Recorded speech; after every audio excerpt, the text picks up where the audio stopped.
करके निकाल रहे हैं, इस दलदल से निकल चलो। आपको अगर दलदल ही प्रिय है प्रपंच का, तो देख लेना एक समय आएगा कोई समझाने वाला नहीं होगा और तुम्हारी समझ नहीं होगी और तुम्हारा जीवन बहुत दूर प्रभु से होगा। विश्वास करो हमारी बात को। अभी अवसर है, निकल चलो। अभी तुम्हें हरि गुरु की बातें अच्छी नहीं लगती, अभी तुम्हें हरि गुरु का प्यार नहीं समझ में आ रहा, तुम्हें ऐसा लगता है कोई हमारे शरीर का प्यार करे तो वो हमारा प्यारा, इंद्रियों का दुलार करे सो हमारा प्यारा, हमारे मन के अनुकूल चलने वाला मिले तो सच्ची मानिए सारी बातें हरि से पूर्ण होती है। अगर कोई तुम्हें प्यार करता है, हाँ, तो नाटक करता है प्यार का, वो तुम्हारा शोषण करना चाहता है इसलिए प्यार करता है। कौन ऐसा हृदय वाला है जो अपने को न्यौछावर करके तुम्हें प्यार करे? वो केवल हरि और हरि गुणगान में मस्त भगवत अनुरागी, दूसरा नहीं।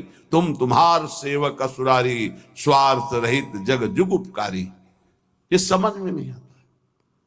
प्यार का मतलब समझा जाता है वासनाओं का खेल हो तो प्यार, मनोरंजन हो तो प्यार, हरे मन का भंजन करके वासना का नाश करके उपासना में प्रतिष्ठित हो जाना, इसे प्यार कहते हैं। जो अविनाशी प्रकृति से भोग कर सुखी होना चाहता है कभी नहीं हो सकता है। शब्द याद कर लो। खाते खाते दांत टूट जाएंगे, देखते देखते आंख फूट जाएगी, शरीर नष्ट हो जाएगा, पर वासनाएं ज्यों की त्यों रहेंगी और बढ़ती चली जाएंगी। ये जो जलन होती है यही भस्म करती वासनाओं को। सच्चे उपासना के मार्ग में चलने वाले जलन की परवाह नहीं करते, कष्ट की परवाह नहीं करते, वही उस परम पद के अधिकारी होते हैं। कल एक ने प्रश्न किया कि ऐसा कोई मार्ग बताइए जिसमें कोई कष्ट न हो, भगवत प्राप्ति हो जाए। घर बैठ जाओ। ऐसा सृष्टि में लौकिक मार्ग नहीं है तो अलौकिक मार्ग की क्या बात। अगर आपको 500 रुपए चाहिए तो लेबरी करनी पड़ेगी, 8 घंटे मजदूर बनना पड़ेगा और ठेकेदार की बातें सुननी पड़ेगी। कोई भी कार्य करो आप, क्या सहज है, क्या सुखपूर्वक है, लेकिन आप लक्ष्य जब धन रखते हैं तो बड़े से बड़े कष्ट और कटु वचन को सहते हैं। आप जब दुख से निकलने के लिए लक्ष्य बना लिया भगवत प्राप्ति, तो फिर ये मनोरंजन कैसा, यही समझ में नहीं आता। एक आदमी प्यासा होता है, पानी पिला दे, कभी अगर वो दोबारा दिखाई देता है तो नेत्र नम हो जाते हैं कि एक दिन की प्यास इसने बुझाई थी। जन्म जन्म की प्यास बुझाने के लिए नाम मिला, मंत्र मिला, उपासना मिली, उसका कोई महत्व तो नहीं। ये तुम्हें प्यार नहीं नजर आ रहा। जो कभी संभाषण नहीं करते थे, देखते नहीं थे, वे तुम्हें अंतर और बाहर दोनों से देख रहे, तुमसे संभाषण कर रहे हैं, ये तुम्हें प्यार नहीं समझ में आ रहा। हमारी तो यही समझ में नहीं आ रहा कि उपासक का लक्ष्य क्या है। अगर लक्ष्य नहीं है तो तुम्हें कोई भी बदल नहीं सकता, और लक्ष्य है तो तुम्हें कोई बदल नहीं सकता। दोनों बातें समझ लो। लक्ष्य नहीं है तो तुम्हें परमार्थी कोई नहीं बना सकता, और लक्ष्य है तो तुमको कोई स्वार्थी नहीं बना सकता। चाहे जितना कुसंग हो जाए, तुम्हारा परिवर्तन नहीं हो सकता, क्योंकि तुम्हारा लक्ष्य है हरि गुरु को प्राप्त करना।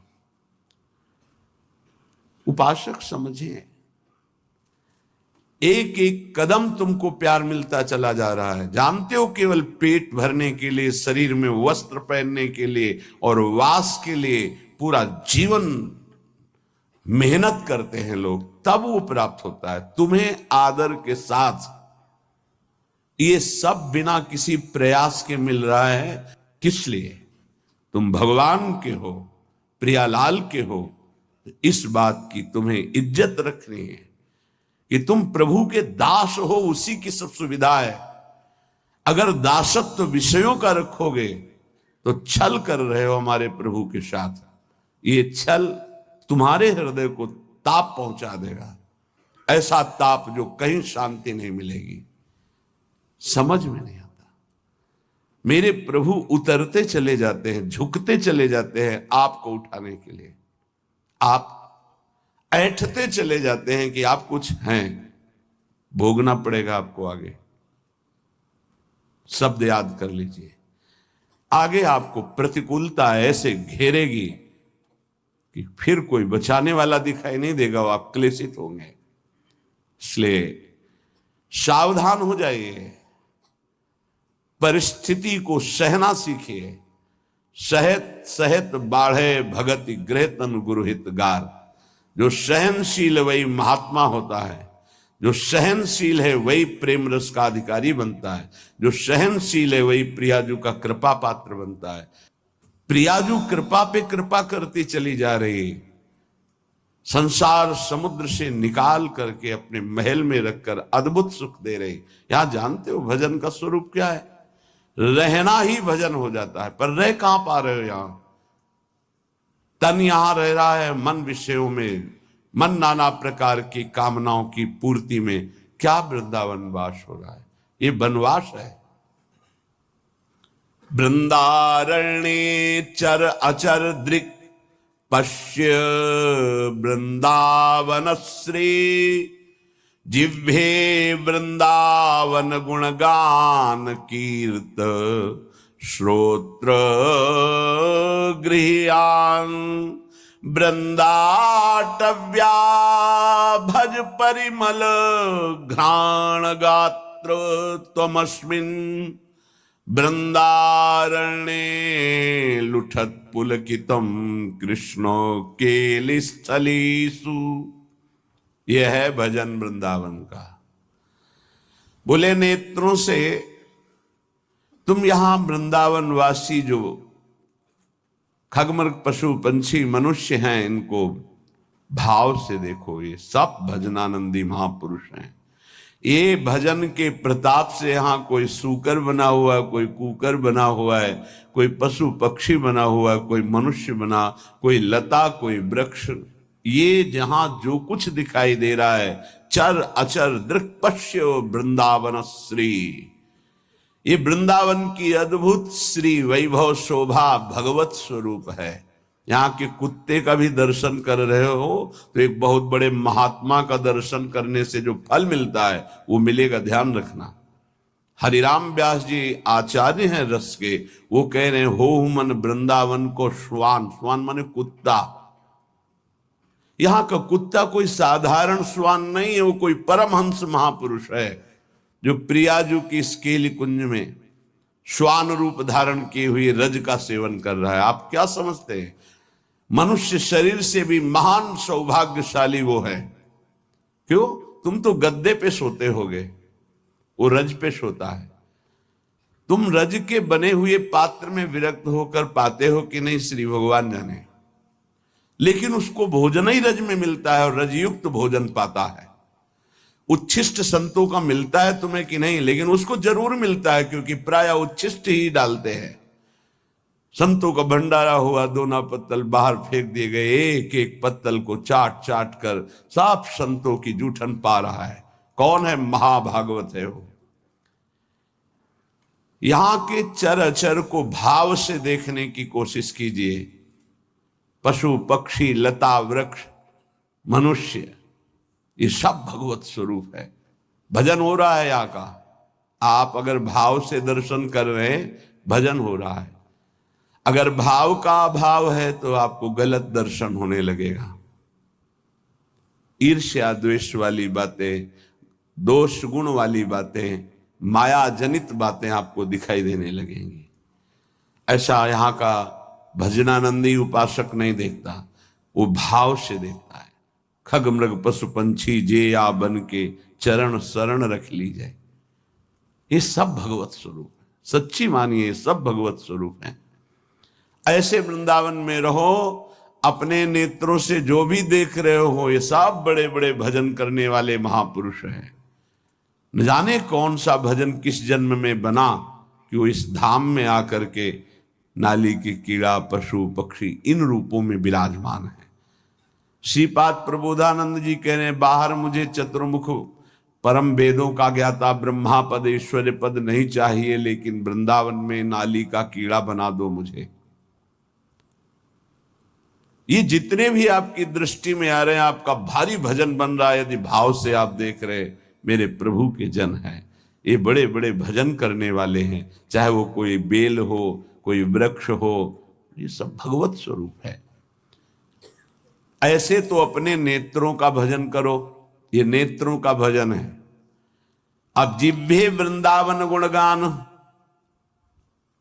जीभ का भजन है वृंदावन की प्रिया प्रीतम की रूप माधुरी, गुण माधुरी, लीला माधुरी, कुंज निकुंजों की ये जो चर्चा करते हैं, अर्थात श्रीमद चतुरासी जी गाते हैं, 42 लीला गाते हैं, श्रीमद राधा सुधा निधि, केली मालजू, महावाणी जू, ये सब वाणी का भजन हो रहा है, दिव्य भजन, वाणी की सार्थकता हो रही।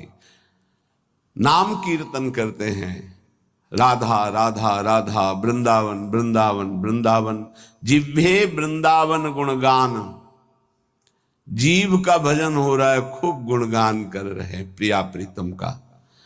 कीर्तय श्रोत,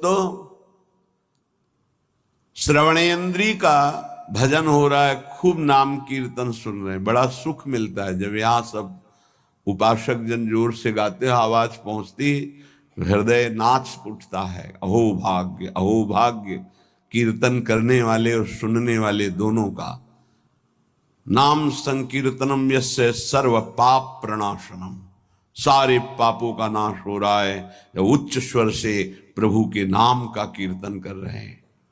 कीर्तन श्रोत्र, श्रवणेन्द्री से सुनने मात्र से प्रिया प्रीतम का प्रेम प्राप्त, ये बड़ी सामर्थ्य है कीर्तन में। गुण कीर्तन में जो पद गायन होता है, श्रवण सुनत प्रापक रति राधा पद अम्बुज सुकुमार। आप बैठे हैं यहाँ सभा में और गुण कीर्तन हो रहा, तो कृपा की वर्षा हो रही, आप भींज जाओगे। रासमंडल में महाप्रभु हरिवंश चंद्रजू के प्राकट्य उत्सव का 1 महीने पद गायन होता है।